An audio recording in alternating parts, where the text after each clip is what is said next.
자, 오늘 함께 나눌 말씀의 제목은 여호와께서 복을 주심으로 라는 제목으로 하나님의 말씀을 함께 나누도록 하겠습니다. 여러분, 우리가 지난주부터 이 택자의 연약함을 보고 있어요. 성경은요, 한 사람의 택자의 약함과 죄를 그대로 보여줍니다. 왜냐하면 이는 얘가 약한 그때의 강함이라 라고 하는 이 고린도서의 말씀처럼 하나님은 강한 자, 잘난 자, 똑똑한 자가 아니라 우리의 약점을 통해서, 연약하고 볼품없는 그 약한 자를 통해서 일하시기를 기뻐하시기 때문이에요.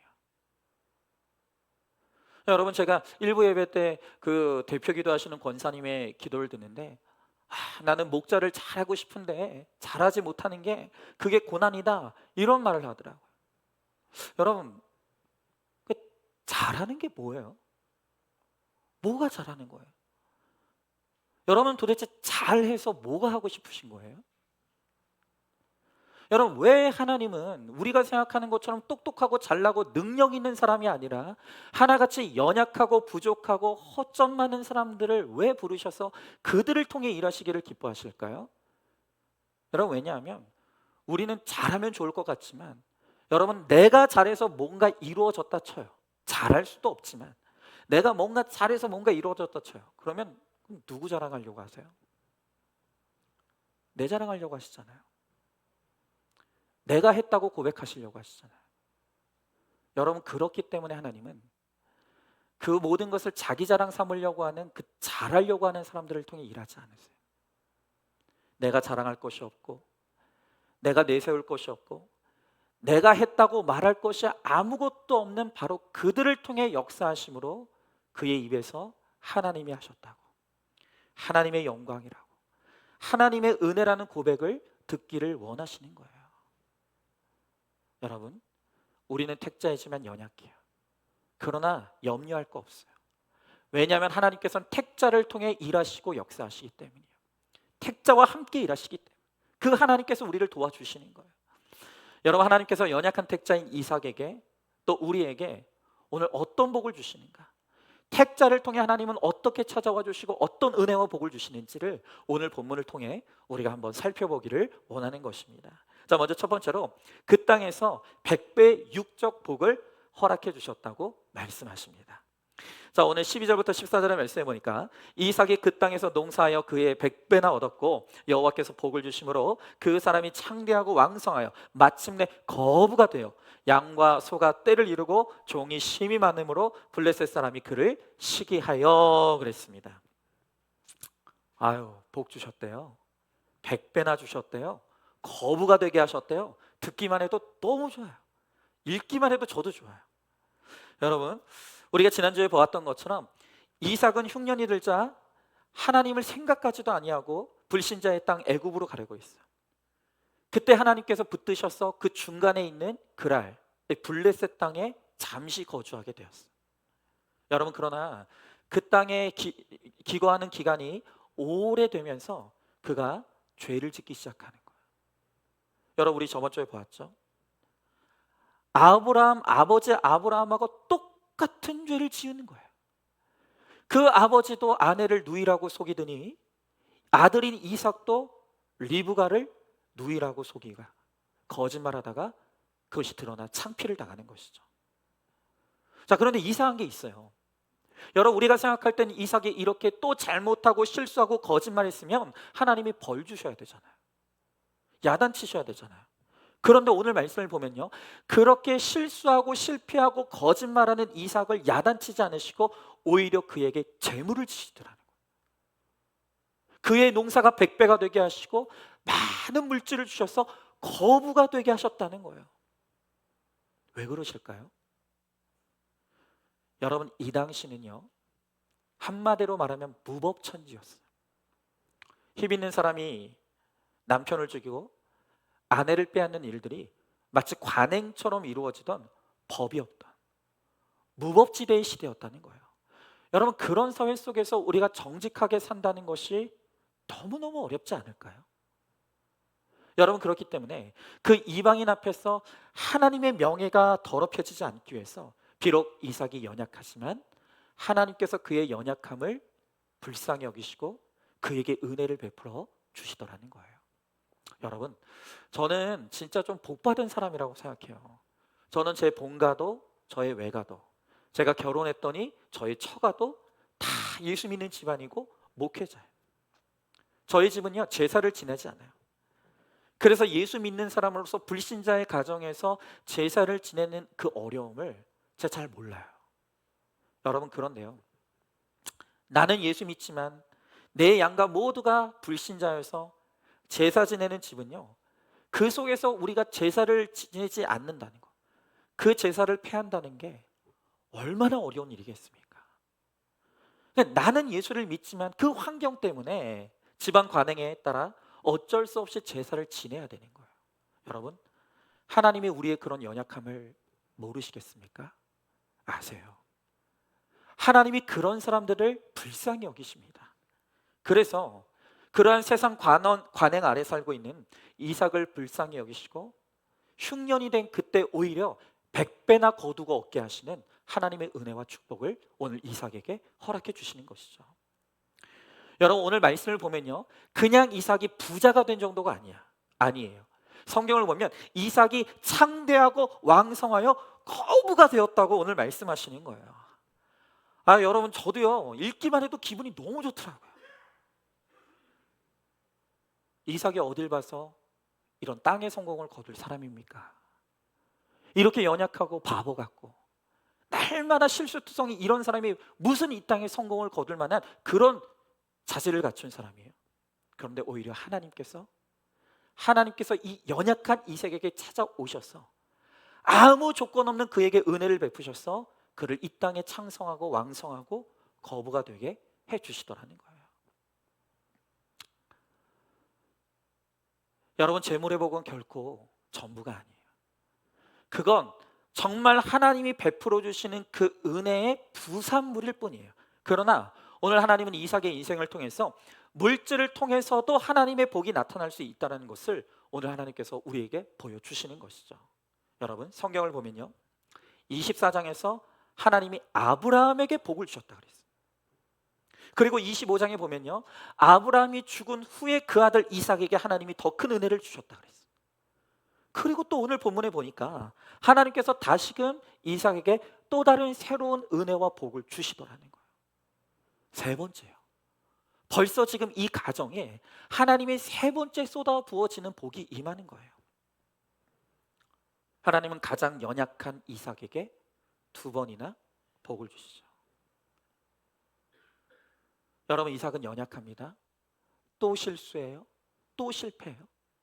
그럼에도 불구하고 하나님께서 그에게 은혜를 베푸셔서 땅의 복을 허락하시는 이유는 그가 그 땅에 붙어 있었기 때문에, 믿음 안에 붙어 있었기 때문에 하나님께서 실수해도 거부가 되게 해 주시더라는 거예요. 여러분, 말씀에 순종하여 붙어만 있었어요. 그 붙어만 있는 은혜가 복을 주시더라는 거예요. 여러분, 이처럼 우리가 아무리 형편없지만 예수께 붙어 있으면, 말씀과 공동체에 붙어 있으면 그 붙어 있는 믿음을 통해서 하나님이 베풀어 주신 은혜가 있다는 거예요. 여러분, 그러니 여러분들은 정말 붙어 있는 믿음이 얼마나 귀한 믿음인지를 아셔야 되는 거예요. 힘들어도 예배에 붙어 있어야 돼요. 힘들어도 목장에 붙어 있어야 돼요. 큐티의 자리에 붙어 있어야 됩니다. 공동체에 붙어 있어야 되는 거예요. 여러분, 물론 이삭이 가만히 앉아 있다고 거부가 된 건 아닐 거예요. 이때가 특별한 흉년의 때였으니까 이삭도 수고했을 거예요. 이삭도 평소보다 또 열심히 농사를 지었을 거예요. 여러분, 그러나 그가 수고했다고, 그가 열심히 했다고 자랑할 수가 없어요. 왜 그렇습니까? 아무리 열심히 수고한들 하더라도 하나님이 때마다 알맞은 햇빛과 비를 허락하지 않으시면 그 수고는요, 말짱 도루묵인 거예요. 여러분, 그러니 이삭도 우리도 내가 했다고 말할 수 있는 건 아무것도 없는 거예요. 여러분, 내가 아무리 열심히 한들 하나님께서 우리 인생 가운데 은혜를 베풀어 주지 않으시면 우리는 아무 열매도 거둘 수가 없는 것이죠. 여러분, 우리가 그것을 알면 내가 아무리 수고하고 땀 흘렸다고 해도 내가 했다고 자랑할 수 없는 거예요. 내 덕이라고 생색 부릴 수가 없는 거예요. 그 모든 것은 하나님의 은혜인 거예요. 여러분, 오늘 이삭이요 거부가 되었다고 하는데, 이 거부라고 하면 제가 딱 떠오르는 한 사람이 있어요. 그 사람이 누군가 하면 바로 일본 전산의 회장인 나가모리 시게노부라는 사람이에요. 여러분, 이 사람의 성공 신화를 엮은 책이 하나가 있는데 일본 전산 이야기라고 하는 책이 있어요. 여러분, 이 책이 발매되자 전 세계 베스트셀러가 됐어요. 그리고 삼성경제연구소는 CEO들이 반드시 읽어야 될 필독서로 오늘 이 책을 꼽기도 해요. 여러분, 초창기에 이 일본 전산이 아주 보잘것없는 작은 회사였습니다. 그래서 이 나가모리 회장은 내가 어떻게 하면 이 회사를 좀 일으켜 세울 수 있을까? 우리 회사가 성장할 수 있을까? 근데 그렇게 고민하던 중에 어느 날 한 장인이 하는 말이 이 사람의 귀에 꽂히게 됐어요. 어떤 한 장인이 뭐라고 말하냐면 이렇게 말하는 거예요. 내가 군 생활해 보니까 밥 빨리 먹고 목욕 빨리 하고 용변 빨리 보는 사람이 일도 잘하더라. 여러분, 우리가 생각할 땐 좀 우스꽝스러운 말 아닙니까? 그런데 이 말이요, 이 나가모리 회장에게 꽂혔어요. 여러분, 그래서 실제로 1978년도에 이제 이 회사에서 신입사원 공채 시험을 하는데 거기 그 공채 시험의 항목에 뭘 넣냐면 도시락을 나눠줬어요. 먹으라 그런 거예요. 그리고 밥을 얼마나 빨리 먹는지를 그 평가 항목에 넣은 거예요. 여러분, 160명의 응시자 중에서 서류 면접을 통과한 그 절반에게 도시락을 나눠준 거죠. 그리고 밥을 빨리 먹는 순서대로 33명을 정직원으로 채용한 거예요. 이게 끝이 아니에요. 이 회장이 그 외에도 화장실 청소 시켜보기, 큰 소리로 말하기 시켜보기, 오래 달리기 등 다른 회사 같으면, 다른 뭐 사장 같으면은 상상도 하지 않을 너무나 괴상할 만한 그런 채용 시험을 계속 이어가는 거예요. 그런데 여러분, 놀랍게도 이 일본 전산에서 정말 세계적인 발명품들이 많이 나왔는데, 그런데 이 발명품들을 만들어낸 주역들이 바로 이런 이상한 채용 시험에서 합격한 사람들이었다. 여러분, 이 나가모리 회장의 인생 철학이 있어요. 그건 뭐냐? 능력이 출중한 인재보다는 평범한 사람을 뽑아서 그에게 전력을 기울이게 만든다는 거예요. 여러분, 그는 말하기를 이 개인의 능력차는 많이 해봐야 5배 차이라 그래요. 그런데 사람의 의식의 차이는 100배의 격차까지 난다는 거예요. 이게 나가모리 회장의 이 지론이에요. 여러분, 그래서 똑똑하고 잘나서 교만한 사람보다는 조금 부족하더라도 자신의 부족함을 알고 자기의 인생에 전력을 다할 줄 아는 사람을 뽑는 게 훨씬 더 낫다라는 이 지론을 가지고 있는 거죠. 여러분, 이처럼 세상에서도 전력을 다하면 어느 정도 땅의 성공이 이루어져요. 땅의 형통을 이룰 수가 있다는 거예요. 여러분, 그러나 단지 오늘 주님은 예수 믿으면 물질의 복을 받는다는 걸 보여주시려고 이삭의 100배의 복을 허락하신 게 아니에요. 여러분, 하나님께서 택자에게 원하시는 복은 육적인 복이 전부가 아니에요. 정말 하나님께서 주시길 원하시는 복의 본질은 영적인 복이에요. 거룩의 복이고 구원의 복이에요. 그래서 이제부터 하나님께서 이제 육적 복을 허락하신 이 이삭에게 진정한 복인 영적 복을 허락하시기 위한 훈련에 들어가시는 거예요. 자, 그 전에 먼저 질문해 봅니다. 약하고 치졸한 나를 하나님이 오히려 창대하고 왕성하게 하신 일이 있습니까? 하나님이 베푸신 은혜인데 내가 했다고 착각하는 것은 무엇이 있습니까? 자, 두 번째로 이제 하나님께서 참된 복인 영적인 복을 이삭에게 주십니다. 자, 이 연약한 이삭이 하나님의 시시때때로 임하시는 개입하심의 은혜로 말미암아 그 땅에서 점점 왕성해지는 거예요.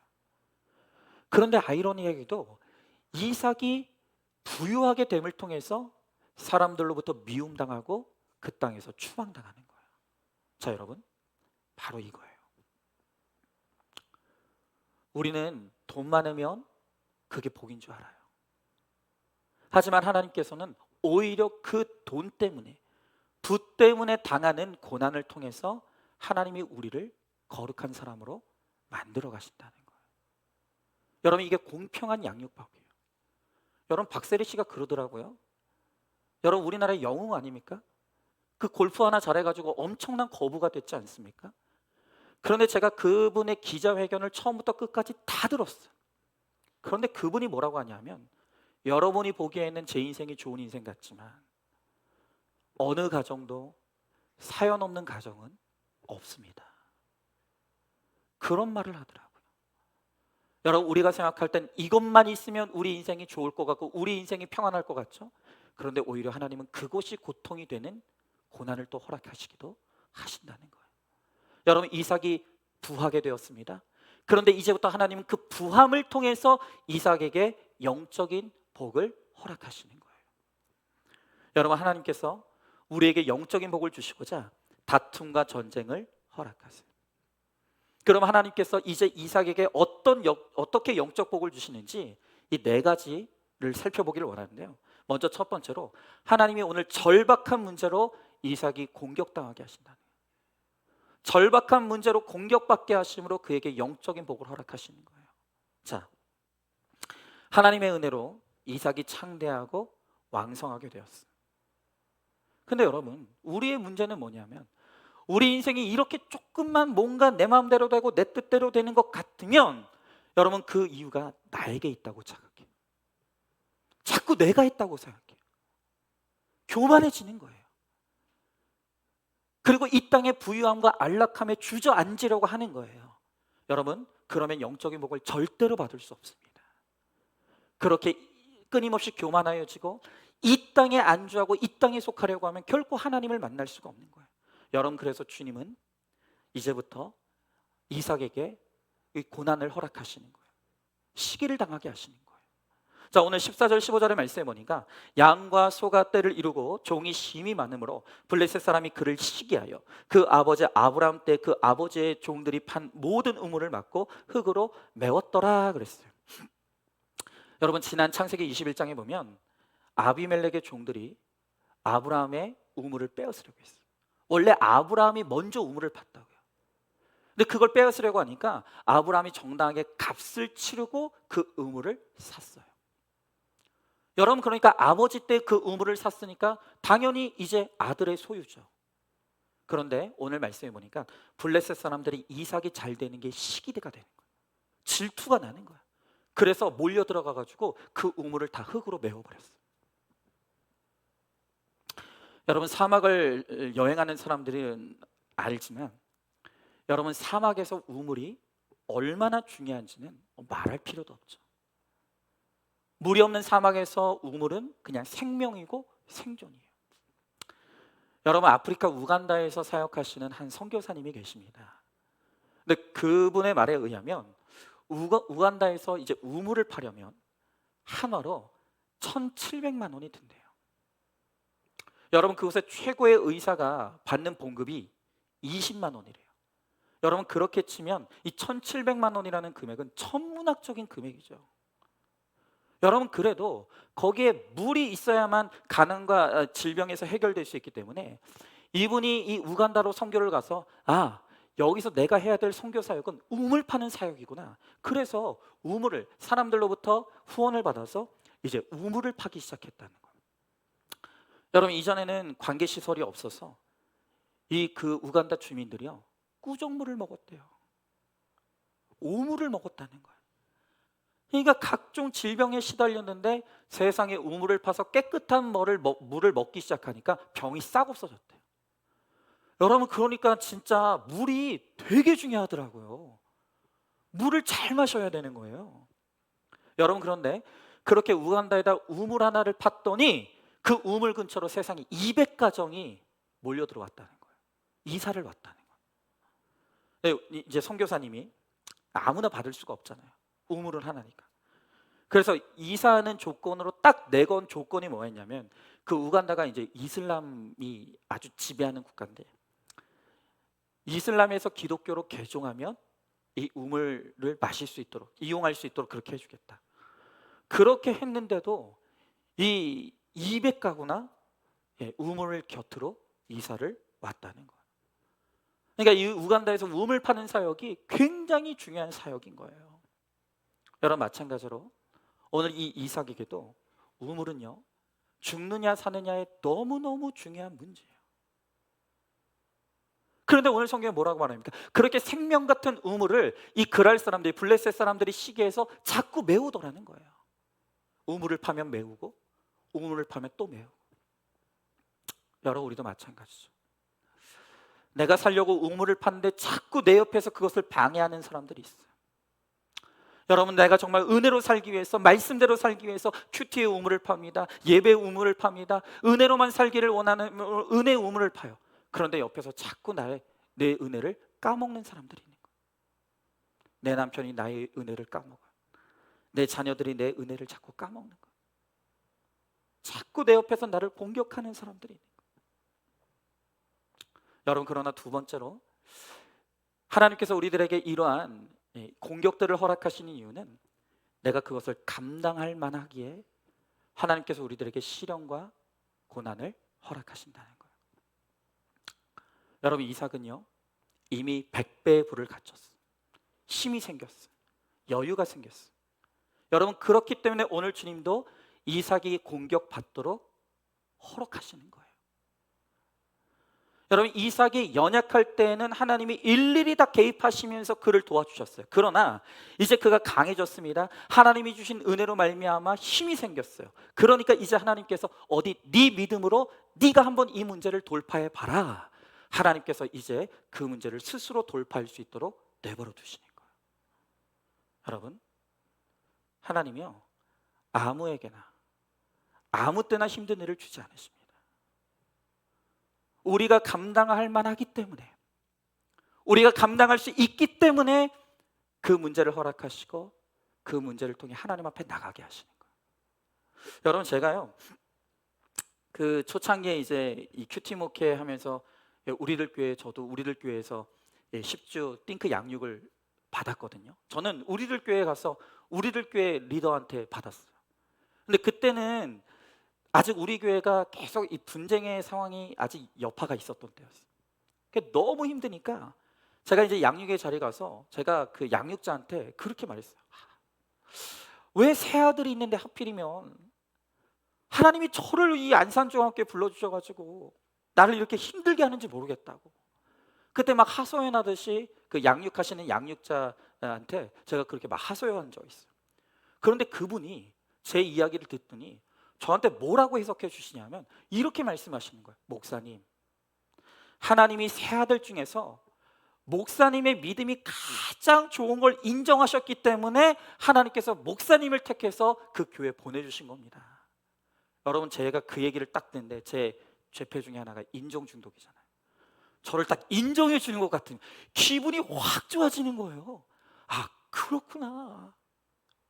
하나님이 그 새 아들 중에서 내 믿음이 제일 좋아서 하나님이 나를 골라서 나를 우리 안산중학교에 보내주신 거구나. 그게 해석이 되니까 견딜만 하더라고요. 버틸만 하더라고요. 힘이 생기더라고요. 여러분, 그래요? 하나님이 아무에게나 고난 주지 않으세요.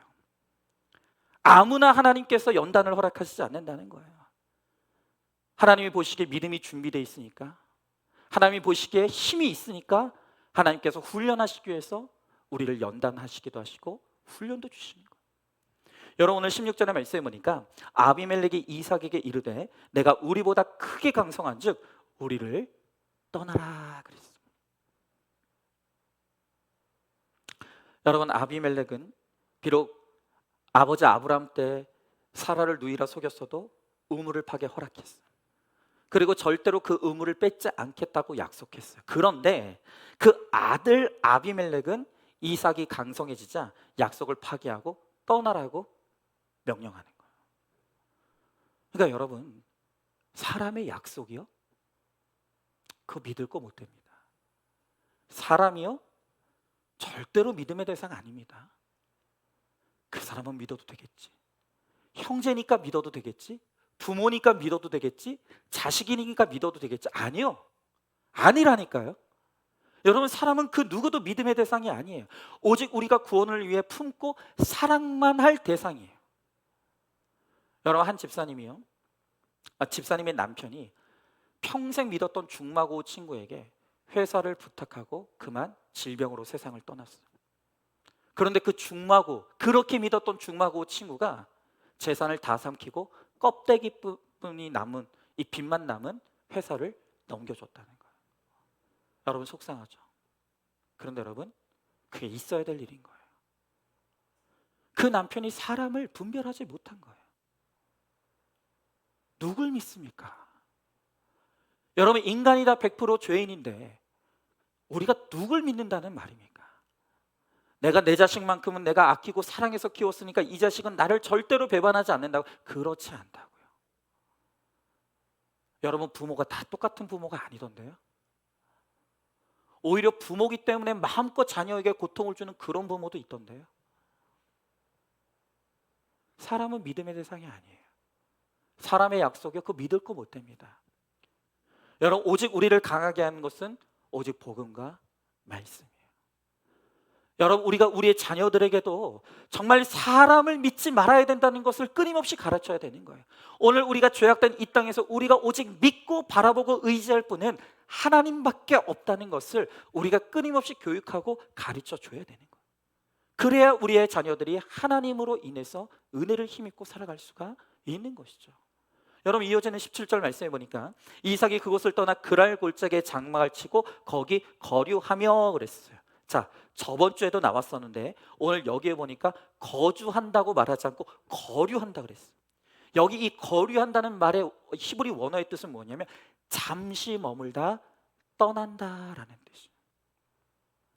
오늘 하나님께서 이삭에게 끊임없이 가르쳐, 이 땅의 고난을 통해서 가르쳐 주는 것은 무엇이냐면, 네가 아무리 돈이 많고 네가 아무리 이 땅에 힘이 있다고 해도 이 땅은 네가 영원히 거할 곳이 아니야. 여기는 떠나야 될 곳이야. 여러분, 부자에게는요, 거류한다는 표현을 쓰지 않습니다. 그렇죠. 여러분, 부자여서 부유한 사람들은 이미 이 땅이 천국이에요. 그래서 부자들은요, 굳이 그렇게 천국을 사모하지 않아요. 아니, 내가 돈이 많아서 이미 이 땅에서도 누릴 것 다 누리면서 천국 같은 삶을 살고 있는데 왜 천국을 사모합니까? 오히려 우리가 천국 간다고 하면 이 땅에 내가 만들어 놓은 거 다 놓고 가야 되니까 슬퍼해요. 여러분, 그러나 어느 가수의 노래처럼 인생은 나그네 길이에요. 이 땅은 잠시 있다가 떠나는 정거장과 같은 곳인 거예요. 그런데 우리가 돈이 많고 부유하고 힘이 있고 이 땅에서 누릴 것이 많으면 마치 이 땅이 나의 천국인 것처럼, 이 땅에서 내가 영원히 살 것처럼 착각에 빠지는 거예요. 여러분, 그렇기 때문에 하나님께서 비록 이 이삭을 거부가 되게 하셨지만 그치지 않는 고난을 통해서 아니야, 네가 정말로 거할 곳은 이곳이 아니라 하나님 나라야. 너의 진정한 복은 이 땅에 있는 것이 아니라 천국에 있는 거야 라는 것을 끊임없이 알게 해주시는 거예요. 여러분, 그런데 우리가 아무리 나그네 인생이라고 해도 우리가 아무 때나 떠나는 게 아니에요.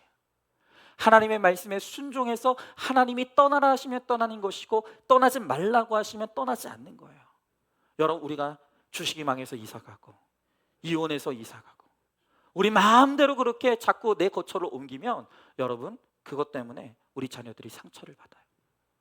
그러나 우리가 말씀에 의지해서 하나님의 말씀에 순종해서 빚 갚는 적용으로 이사가고 선교하느라 이사가고 말씀이 그리워서 교회 가까운 곳으로 이사를 가고 이렇게 말씀에 순종하며 우리가 떠나야 될 곳으로 떠나면 여러분, 몇 번을 이사해도 우리 자녀들이 상처받지 않아요. 오히려 내가 가는 그 길에 하나님이 축복해 주시는 거예요. 내가 말씀을 의지해서 내가 하나님의 인도하심을 받으며 떠나는 그 길을 하나님께서 함께 해주시는 거예요. 여러분, 이삭도 비록 그랄 땅에서 부자가 되었지만 하나님이 떠나라고 하시니까 말씀대로 떠나는 거예요. 여러분, 오늘 18절의 말씀에 보니까 그 아버지 아브라함의 때에 팠던 우물들을 다시 팠으니 이는 아브라함이 죽은 후에 블레셋 사람이 그 우물들을 메웠습니다. 이삭이 그 우물들의 이름을 그의 아버지가 부르던 이름으로 불렀더라 그랬어요. 여러분, 오늘 말씀해 보니까 아브라함이 믿음으로 팠던 그 우물을 아들 이삭도 팠다 그래요. 아버지가 팠던 그 믿음으로 그 아들도 그 믿음으로 우물을 파는 거예요. 여러분, 오늘 이삭은요, 아버지의 이름으로 우물을 팠다라는 이 말의 뜻은 이삭이 그 아버지 아브라함의 믿음을 계승받았다는 거예요. 비록 아브라함이 연약했지만 그가 믿음으로 살려고 했던 그 모습을 바라보면서 이삭도 아버지의 믿음을 따라가는 인생을 살아가더라는 거예요. 여러분, 우리도 이 땅에서 우리 자녀들에게 보여줘야 될 것이 무엇인가 하면 믿음의 우물을 파는 거예요. 여러분은 어떤 우물을 파며 살아가십니까? 이 땅에서 돈의 우물을 파고 있지 않습니까? 성공의 우물을 파고 있지 않습니까? 명예의 우물을 파고 있지 않습니까? 여러분, 그래서 파도 나오지 않으니까 날마다 울며 불며 떼쓰면서 하나님 왜 나한테 복을 주시지 않느냐고 맨날 자녀들에게 보여주는 것이 그런 것밖에 없지 않습니까? 아니요. 여러분, 우리가 우리의 자녀들에게 보여줘야 할 모습은 끊임없이 믿음의 우물을 파는 거예요. 고난 가운데서도 주님을 바라보고 주의 이름을 부르는 그 믿음의 우물을 파는 거예요. 그리고 우리의 자녀들에게 듣든 듣지 않든 날마다 말씀으로 외쳐주는 거예요. 얘야, 고난이 축복이다. 문제는 없고 문제 부모만 있다. 영적인 것이, 가장 영적인 것이 육적인 것이다.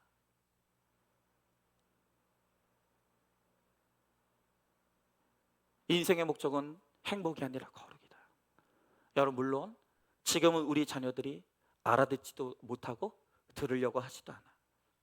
여러분, 그러나 우리가 믿음으로 우물을 파며 우리 자녀들에게 끊임없이 말씀을 들려주면 어느 날 하나님께서 우리의 자녀들의 인생의 고난의 순간 가운데 내가 들려줬던 그 말씀들, 그 외쳤던 내 복음들을 듣게 하시는 거예요.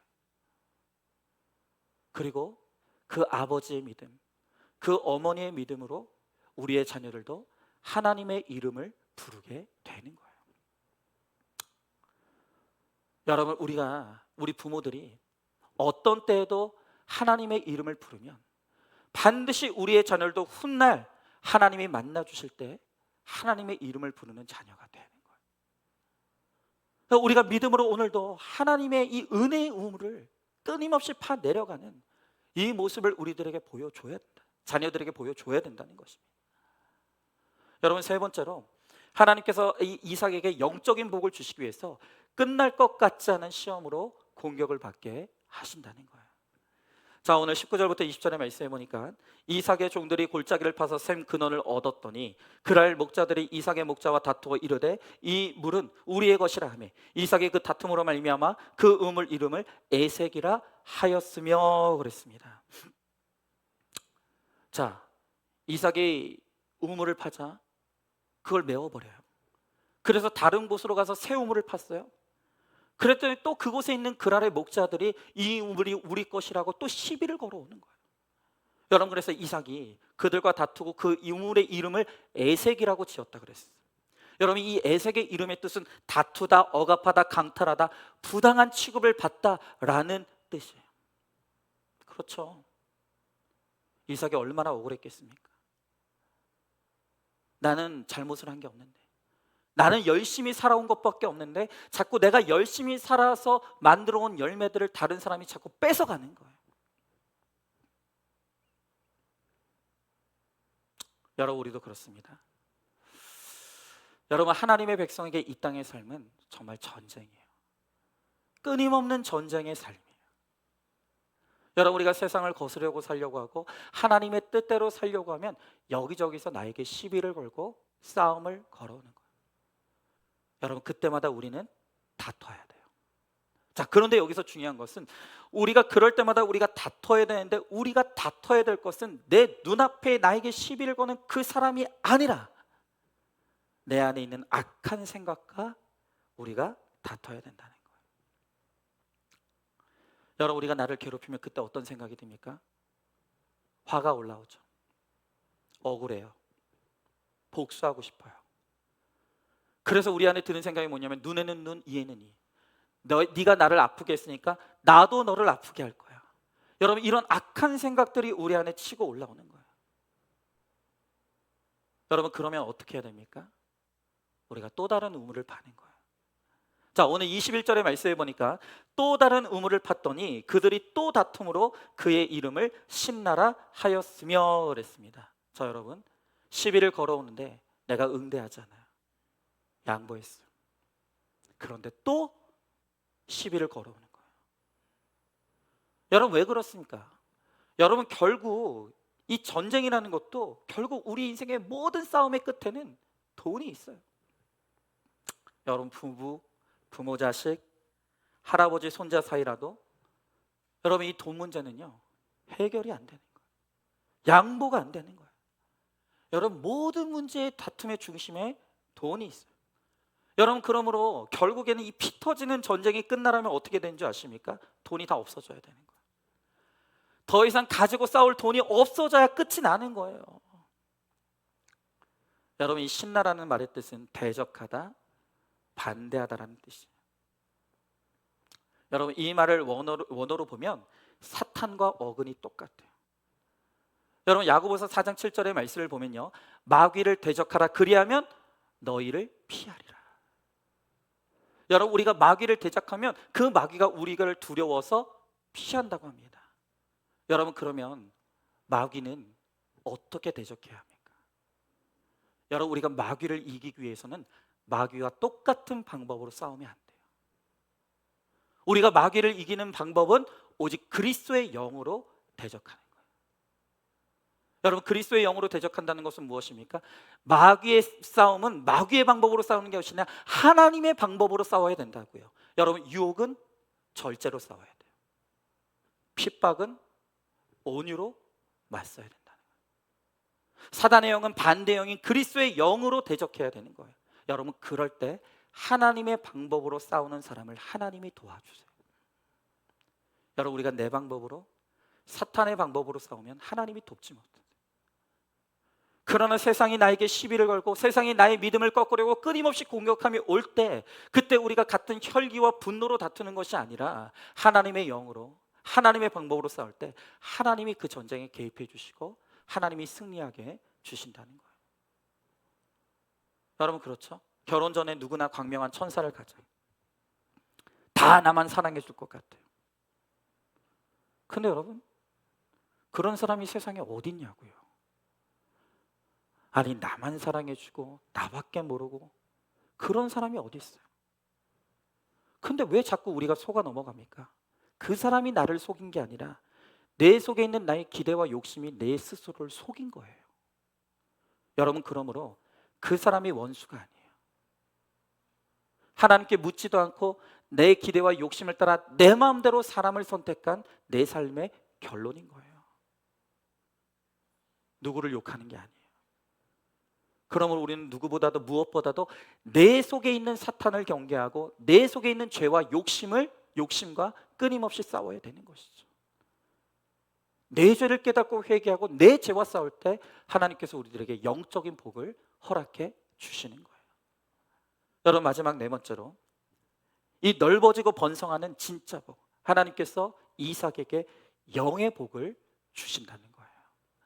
자, 오늘 본문의 22절의 말씀에 보니까 이삭이 거기서 옮겨 다른 우물을 팠더니 그들이 다투지 아니하였으므로 그 이름을 르호봇이라 하여 이르되 이제는 여호와께서 우리를 위하여 넓게 하셨으니 이 땅에서 우리가 번성하리로다 하였더라 그랬어요.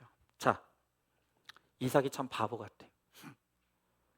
계속해서 좀 그랄 사람들이 이삭이 번성케 되는 것을 시기하니까 우물을 파면 메우고 파면 빼앗고 이러는데 이삭은 계속 양보만 하는 거예요. 바보 같아요. 그런데 그렇게 하나님의 방법대로 양보했더니 드디어 다투지 않는 르호봇의 때가 왔다는 거예요. 여러분 이 르호봇의 뜻은 하나님의 우리의 장소를 넓게 하셨다라는 뜻이래요. 여러분 하나님은 이 땅에서 온유한 자의 지경을 넓히십니다. 온유한 자에게 땅을 차지하게 하시겠다고 약속해 주시는 거예요. 여러분 물질이 많아지면요 좋을 것 같지만 싸움이 끝이 없어요. 제가 아까 골프 선수 박세리 씨 이야기를 했지 않습니까? 제가 그분의 그 긴 기자회견 내용을 정말 유심히 들었어요. 그런데 그분이 그러더라고요. 사실은 이 아버지의 문제가 이미 굉장히 오래된 문제였다는 거예요. 그분이 뭐라고 하냐면, 이 아버지가 사고 쳐서 무슨 부채가 생기면, 그래서 그거를 이 딸이 나서서 해결해 주면 거짓말처럼 또 한 사람이 기다리고 있더라는 거예요. 그래서 그 사람의 문제를 해결하면 또 한 사람이 기다리고 있고, 그 사람 문제를 해결해 주면 또 한 사람이 기다리고 있고, 끝이 없더라는 거예요. 아버지가 자꾸 돈으로 사고를 치는 거예요. 그리고 이 딸은 계속해서 그 우물을 메우는 거예요. 그러면서 이 박세리 씨가 하는 말이 뭐냐면, 내가 전 국민 앞에서 오늘 이 기자회견을 하는 이유는 오늘 이 시간부터 나는 더 이상 아버지의 빚을 갚지 않겠다는 거예요. 밑빠진 독처럼 이제까지 계속 부었더니 문제가 더 커졌다는 거예요. 그리고 나는 다시는 이제는 아버지의 빚 문제에 대해서는 관여하지 않는다. 이후에 아버지가 내 이름으로 무슨 일을 벌였을 때 돕는 사람은 그 사람의 문제지 나는 절대로 그와 상관없다. 그러니 아버지에게 속지 마라.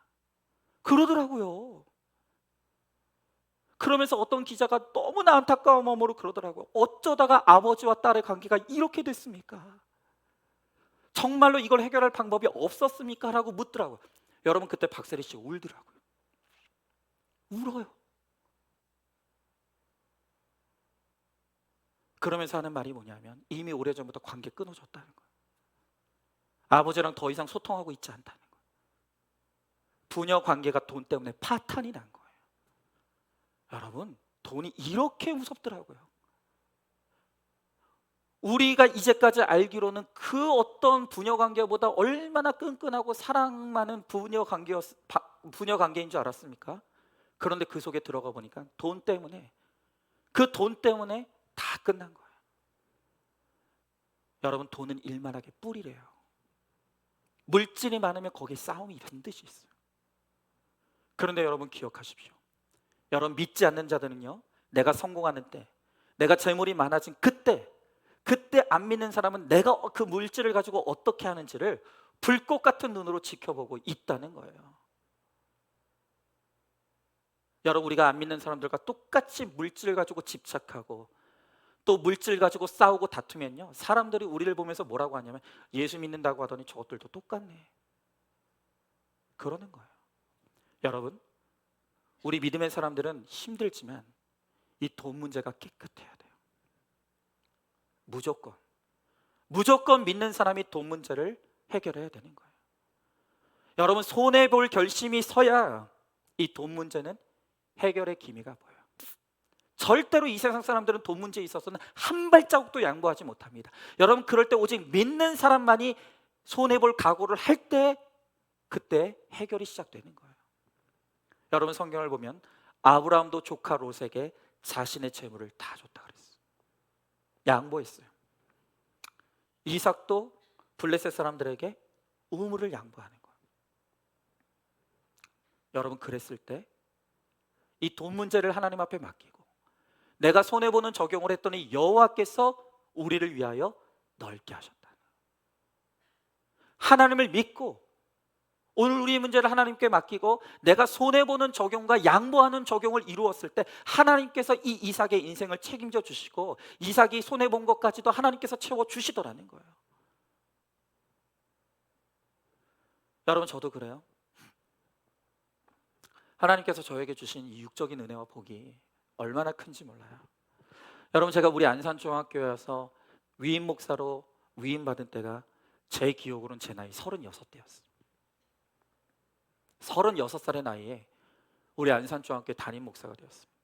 여러분, 지금도요, 제 신학교에서 같은 반에서 같이 신학을 공부했던 그때 이제 전도사님들이 60명이었는데 그 60명 중에 아직도 담임 목회자를 찾지 못한 분이 3분의 2가 넘어요. 3분의 2가. 어떤 분은 목회를 하다 너무 힘들어서 목회를 그만둔 분들도 있어요. 지금도 부교육자로 사시는 분들도 있어요. 여러분, 그런 것에 비하면 하나님께서 저에게 주신 육적인 은혜가 너무나 크죠. 근데 여러분, 하나님께서 저에게 진짜 주시고 싶은 복은 영적인 복이에요. 영의 복을 주셔야 돼요. 여러분, 그렇기 때문에 하나님께서 저의 육신으로 자랑할 것이 아무것도 없게 하시고 하나님만 바라보게 하시기 위해서 끊임없이 그치지 않는 시련과 고통들을 허락해 주셨어요. 우리 교회 부임하자마자 교회 분쟁의 고난을 겪게 하셨고, 너무나 젊은 제 아내의 암 사건을 통과하게 하셨고, 또 저의 뇌종양의 또 고통을 허락해 주셨어요. 정말 그치지 않는 시련들을 하나님께서 저에게 끊임없이 주셨어요. 근데 여러분, 돌아보면요, 왜 하나님께서 저의 인생에 그렇게 끊임없이 고난과 시련의 문제들을 허락해 주셨을까? 라고 생각해 보면 분명해요. 제가 감당할 수 있기 때문에. 여러분, 그리고 하나님은 저에게 먼저 복음을 주시고 그 복음으로 해석할 수 있는 지혜를 주신 다음에 하나님께서 저에게 시험과 시련을 주셨어요. 만약에 여러분, 저에게 이 구속사의 말씀이 없었다면 저는 이 시련을 해석하지 못해서 망했을 거예요. 그런데 하나님께서 능히 이 시련을 해석할 수 있는 복음을 먼저 주셔서 날마다 이 시련이 올 때마다 말씀으로 해석을 받으며 가게 하시는 거예요. 여러분, 그래서 저는 문제 가운데 원망이 아니라 회개할 수 있었어요. 시련이 올 때마다 제 힘으로 하는 것이 아니라는 것을 제가 절감하고 깨달을 수 있었어요. 여러분, 그 덕분에 그 그치지 않는 시련을 주셨기 때문에 제가 사람이 됐어요. 그리고 제가 이나마 목사가 되었어요. 여러분, 이 얼마나 축복입니까? 저는 정말 그렇게 생각해요. 여러분, 하나님께서 저에게 이렇게 빨리 목사가 되게 하시고 담임 목사가 되게 하시고 우리 교회가 막 승승장구해가지고 막 하는 대로 막 커졌다고 한다면, 여러분, 과연 제가 육적으로는 좋았을지 모르겠지만 여러분, 영적으로는 엄청 교만해졌을 거예요. 아마 괴물 같은 목사가 되었을 수도 있어요.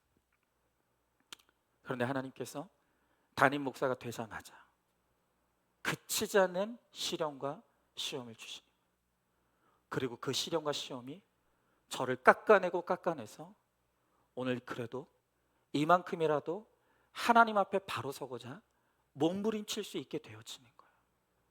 이게 축복인 거예요. 여러분도 마찬가지입니다. 오늘 우리가 살아가면서 정말로 인생이 너무 힘들고 내 가정을 지켜내는 것 자체가 정말로 너무나 고난인 분들이 얼마나 많습니까? 그런데 여러분, 절대로 이혼하면 안 돼요. 하나님께서 내 가정을 통해 허락하시는 그 시련과 시험을 통해서 하나님께서 우리의 한계를 깨닫게 하시는 거예요. 내가 할 수 없다는 것을 알게 하시는 거예요. 하나님의 은혜를 붙들게 하시는 거예요. 그것을 통해서 하나님께서 우리의 영적 성장을 이루시고 우리의 지경을 넓혀주시는 거예요. 여러분, 마귀의 방법을 마귀의 방법으로 싸우지 마십시오. 다투면 양보하고 또 다투면 양보하고 또 하나님을 붙들고 죽어지고, 여러분, 그러면 반드시 다투지 않는 때가 온다는 거예요. 하나님이 다툼을 그쳐주시는 바로 그 르호봇의 때가 반드시 오게 된다는 거예요. 여러분, 지금 고난당하고 있습니까? 인생의 고난이 끝이 없을 것 같습니까? 아니요, 그렇지 않아요. 반드시 끝이 있어요. 여러분, 이 고치지 않는 고난을 통해서 우리가 잘하려고 하는 내 몸에 힘이 빠지고 나는 죽고 이제 정말 우리가 예수로 사는 예수의 사람이 되어지면 반드시 하나님께서 르호봇의 모든 전쟁이 그치고 하나님이 우리의 지경을 넓혀주시는 이 이삭의 아브라함의 육적 영적 축복을 우리에게도 반드시 허락해 주신다는 거예요. 여러분, 오늘 이 말씀의 주인공이 오늘 저와 여러분 우리 모두가 되어질 수 있기를 주님의 이름으로 축복합니다. 오늘 이 시간 우리 말씀을 기억하면서 함께 찬양하고 우리가 기도했으면 좋겠습니다.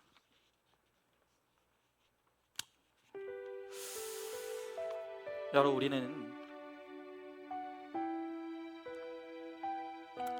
잘하고 싶고 잘 되고 싶어요. 그게 우리 인생의 그냥 소망이에요. 왜 하나님 나는 잘 되게 안 해주시냐? 왜 하나님 나는 잘할 수 있게 해주시지 않느냐? 여러분, 그 잘해서 여러분 잘 돼서 여러분들이 원하는 게 뭐예요? 여러분, 제가 말씀드렸지만 여러분 그 잘 되고 싶고 잘하고 싶은 그 마음에 내 자랑이 있다고, 내 영광, 내 칭찬, 내 인정, 아직도 땅의 야망과 욕심, 정욕이 우리 안에 가득하다. 근데 여러분, 하나님께서는 내가 살아있는 사람을 통해서는 절대 역사하지 못했어요.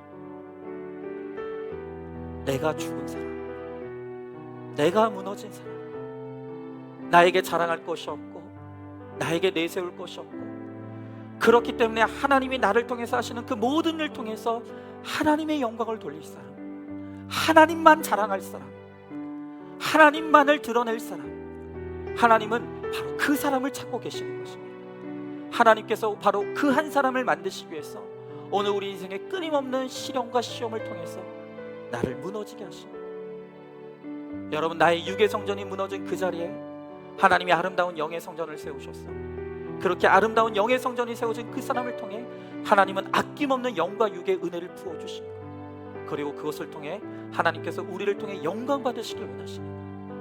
여러분, 그래서 오늘 이 시간 우리가 정말 하나님 앞에 구할 것은 잘 되는 게 아니에요. 오히려 내가 부족하다는 것을, 내가 연약하다는 것을, 내가 아무것도 아니라는 것을 기쁘게 자랑할 사람, 그리고 그것을 통해 내 인생에 이루어진 그 모든 것이 바로 하나님의 것임을, 하나님의 영광임을 기쁘게 자랑할 수 있는 사람, 하나님께서 바로 그 사람을 찾고 계신다. 여러분, 이 시간 정말 우리가 완전히 죽어지길 원합니다. 하나님, 나는 죽고 나의 모든 자랑과 욕심은 십자가에서 죽고 오직 예수로만 사는, 예수로만 충만한 우리가 되게 해달라고. 오늘 이 시간 이 찬양 우리 같이 찬양하고 함께 기도하도록 하겠습니다.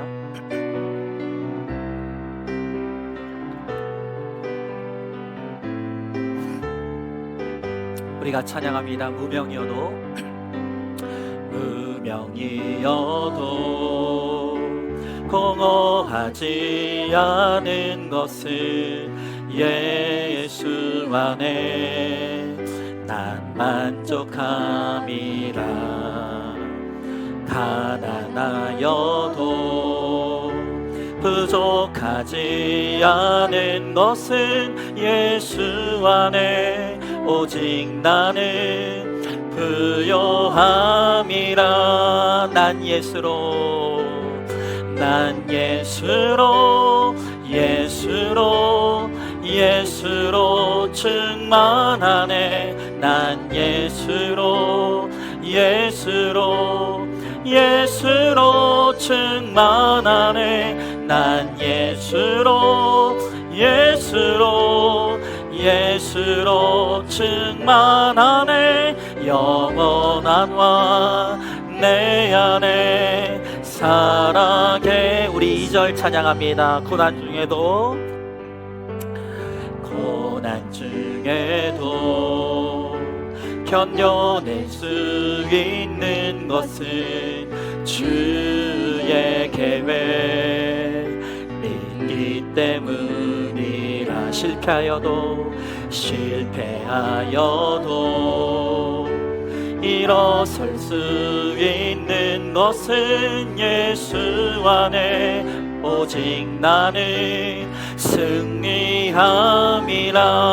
난 예수로, 난 예수로, 예수로, 예수로 충만하네. 난 예수로, 예수로, 예수로 충만하네. 난 예수로, 예수로, 예수로 충만하네. 영원한 왕 내 안에 살아계시네. 우리 3절 찬양합니다. 내 몸이 약해도 낙심하지 않는 것은 예수 안에 난 완전함이라. 화려한 세상 부럽지 않은 것은 난 예수로, 예수로 충만함이라. 난 예수로, 예수로, 예수로 충만하네. 난 예수로 예수로 충만하네. 난 예수로 충만하네. 영원한 왕 내 안에 살아. 우리 3절 한 번 더 찬양합니다. 내 몸이 약해도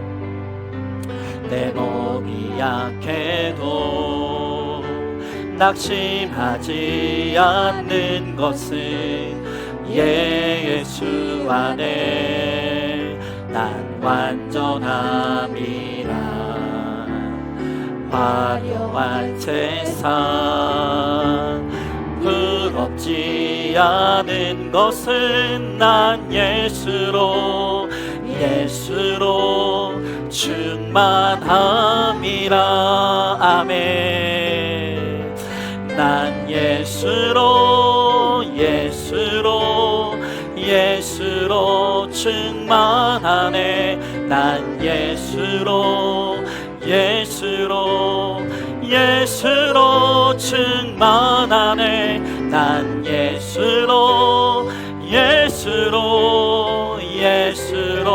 충만하네. 영원한 왕 내 안에 살아. 우리 마지막으로 한 번 더 찬양합니다. 난 예수로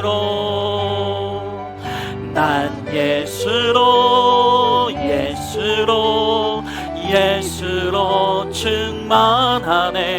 난 예수로 충만하네. 난 예수로 충만하네. 영원한 왕 내 안에 살아계시네. 아멘. 여러분, 오늘 하나님이 찾으시는 사람은요, 내가 잘나고 내가 똑똑하고 내가 능력이 있다는 것을 자랑하는 사람이 아닙니다. 여러분, 오히려 그런 사람을 통해서는 하나님의 영광이 드러날 수가 없습니다. 그래서 그런 사람은 하나님이 쓰실 수가 없습니다. 오히려 내가 부족하다는 것을, 내가 연약하다는 것을, 내가 정말 아무것도 할 수 없는 무능한 인생이라는 것을 믿음으로 고백하고 기쁘게 고백하는 사람. 그래서 내 인생의 모든 것을 주님 앞에 맡기고 정말 내 인생에서 이루어지는 그 모든 것들이 하나님이 하셨다는 것을 인정하며 기쁘게 하나님을 자랑할, 하나님은 바로 그 한 사람을 찾고 계십니다. 나는 완전히 십자가에 죽어지고 오직 예수로 사는 사람. 그래서 예수가 자랑이 되시고 예수가 능력이 되고 예수가 방법이 되고 예수가 길이 되는 바로 그 사람을 통해서 하나님은 하늘과 땅의 복을 반드시 허락해 주시겠다고 약속해 주시는 것입니다. 내 자랑이 죽지 않았습니다. 내 욕심이 죽지 않았습니다. 그렇기 때문에 하나님께서 우리들에게 주실 수가 없는 것입니다. 하나님, 이제는 나의 모든 땅의 지체가 완전히 죽어지게 하여 주시옵시고 오직 예수님만이 나의 자랑이 되고 예수님만이 나의 고백이 되게 하시옵소서. 하나님께서 나에게 땅의 영광, 하늘과 땅의 복을 주셨을 때 그 모든 것을 통해 오직 하나님께만 영광 돌리게 하여 주시옵소서. 하나님만 자랑하게 하여 주시옵소서. 하나님 앞에 쓰임받는 인생이 될 수 있도록 하나님 우리 가운데도 함께 해달라고 오늘 이 시간 우리 말씀을 기억하면서 기도하며 나가도록 하겠습니다. 기도하겠습니다. 사랑과 은혜가 충만하신 하나님 아버지, 주님의 귀한 사랑과 은혜를 감사드립니다. 주여, 나의 하나님 아버지, 오늘도 하나님께서 아버지 하나님 주님께서 하늘과 땅의 복을 주실 그 한 사람을 찾고 계신다고 말씀하십니다. 하나님 아버지, 여전히 우리는 이 땅에서 잘 되고 싶습니다. 하나님 아버지, 이 땅에서 정말 하나님 잘하고 싶습니다. 아버지, 그것을 통해서 내 자랑 삼고 싶고 하나님 아버지 내 영광을 돌리고 싶고 하나님 아버지 나를 드러내고 싶은 아버지 우리의 정과 욕심이 여전히 죽지 않습니다. 아버지, 그래서 주님께서 주시고 싶으셔도 아버지 주실 수 없다고 주님 말씀하십니다. 주여, 나의 하나님 아버지, 정말 하나님 아버지 이제는 땅에 그치지 않은 시련과 시험을 통해서 아버지 내 땅의 모든 지체가 죽어지게 하여 주시옵소서. 아버지, 나의 욕심도 나의 정욕도, 하나님 아버지 이 땅에 대한 나의 집착도 아버지 십자가 위에서 주와 함께 죽어지게 하여 주시옵시고, 이제는 정말 오직 예수로만 사는 인생이 되게 하여 주시옵소서. 예수가 나의 길이 되게 하시고, 예수가 나의 방법이 되게 하시고, 예수가 나의 도움이 되며 예수가 나의 자랑이 되게 하여 주시옵소서. 그래서 하나님 아버지 정말 하늘과 땅의 복을 주셔도 그것 때문에 교만하여 지지 아니하고 아버지 내 평생에 주님께만 영광 돌리는 아버지 하나님의 종이 될 수 있도록 주여 하나님 아버지 우리 가운데 함께하여 주시옵소서. 은혜를 베풀어 주시옵소서. 믿습니다. 아멘. 하나님, 예수님은 모든 것에 부유하시고 풍성하신 하나님이시라고 하는데 우리는 예수님을 믿어도 부유하지 않습니다.